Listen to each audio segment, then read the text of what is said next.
Welcome to Kenton's videos. Enjoy the video. You begin by logging into the official PAN service portal or NSDL/UTI site.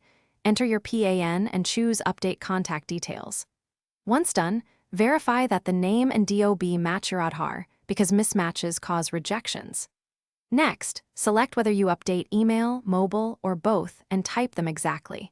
You will receive OTPs, so keep devices nearby. Make sure to check that the email, domain, and mobile country code are correct before moving forward. Once you upload Aadhaar or required ID as requested, you must complete authentication using OTPs.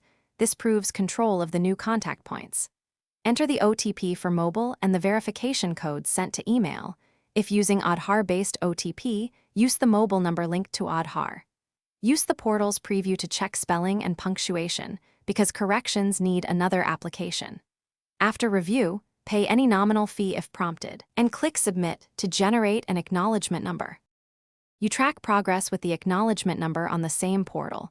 Processing usually completes in a few days. Once the update is approved, you'll get confirmation to the new email and mobile. Make sure to save screenshots. If the request is rejected, read the reason, correct the exact field, and resubmit.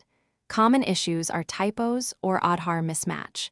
If OTPs never arrive or the portal errors persist, contact the PAN Customer Support Helpline or visit the nearest facilitation center for in-person resolution.